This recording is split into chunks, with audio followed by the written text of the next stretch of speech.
Hashim, as a mentalist professional, ഒരു non verbal ക്യൂസിന് for example micro expressions, ഐസിന്റെ expressions അല്ലെങ്കിൽ ഫേഷ്യൽ എക്സ്പ്രഷൻസ്, അതിനൊക്കെ എത്രത്തോളം കൈൻഡ് ഓഫ് വാല്യൂ അല്ലെങ്കിൽ എന്താ അതിനൊക്കെ എത്രത്തോളം റോൾ ഉണ്ട്?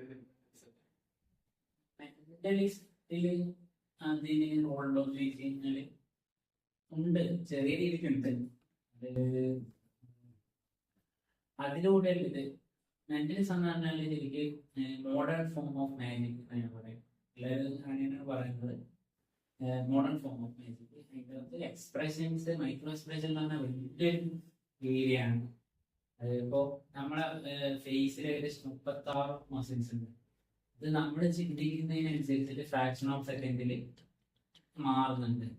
അതിനെ ചെറിയ മൈക്രോ ലെവലിലെ മാറ്റത്തിന് മീനിങ് ഉണ്ട്.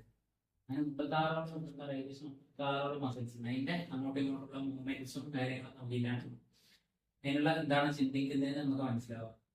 അത് ഫ്രാക്ഷൻ ഒരു സെക്കൻഡിന് 3 4 ഇത് ചെയ്തിട്ട് ആ ടൈമിൽ മാറുന്ന സാധനം അതെന്ന് വെച്ചാൽ ഭയങ്കര ഡീപ്പാണ്.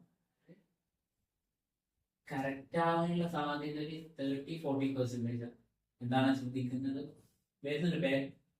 നമ്മളെ ബ്രെയിൻ, ബാക്ക് ഓഫ് ദ ബ്രെയിനിൽ പ്രൊജക്ടറും ഫ്രണ്ട് സ്ക്രീൻ ആണെങ്കിൽ എന്താണ് ബാക്കിൽ ചിന്തിക്കുന്നത് സ്ക്രീനിൽ വരുവാണ് ആണ് പറയുന്നത്. പക്ഷെ അത് മനസ്സിലാക്കി നമുക്ക് എടുക്കണമെങ്കിൽ ഈ നമ്മളിങ്ങനെ പറയാം, ഇത് വീഡിയോ നമ്മൾ ഹൈ ഡെഫിനിഷൻ ക്യാമറ വെച്ചിട്ട് ഫേസ് ക്ലോസപ്പിൽ ഷൂട്ട് ചെയ്തിട്ട് 1 സെക്കൻഡിന് 4 ആക്കിയിട്ട് എന്താ അങ്ങനെ ആ രീതിയിൽ മനസ്സിലാക്കി കഴിഞ്ഞാൽ അതിന്റെ കറക്റ്റ് മനസ്സിലാവും. കണ്ണ് കൊണ്ട് അതിനെ എത്രത്തോളം മനസ്സിലാക്കാൻ പറ്റും എന്നുള്ളത് ബോഡി ലാംഗ്വേജ് നമുക്ക് പിന്നെ നമുക്ക് മനസ്സിലാക്കാൻ പറ്റും. അപ്പോൾ അതിന്റെ മീനിങ്സ് നമുക്ക് പറയാൻ പറ്റും. ഇപ്പോൾ നമ്മൾ ക്രോസ് ബോഡി ലാംഗ്വേജ് ഇങ്ങനെ നിൽക്കുന്നതിന് കൾച്ചർ, പിന്നെ അവിടുത്തെ വെതർ, അതിനൊക്കെ അനുസരിച്ചിട്ട് മാറും. അത് നമുക്ക് ഏകദേശം പറയാൻ പറ്റും.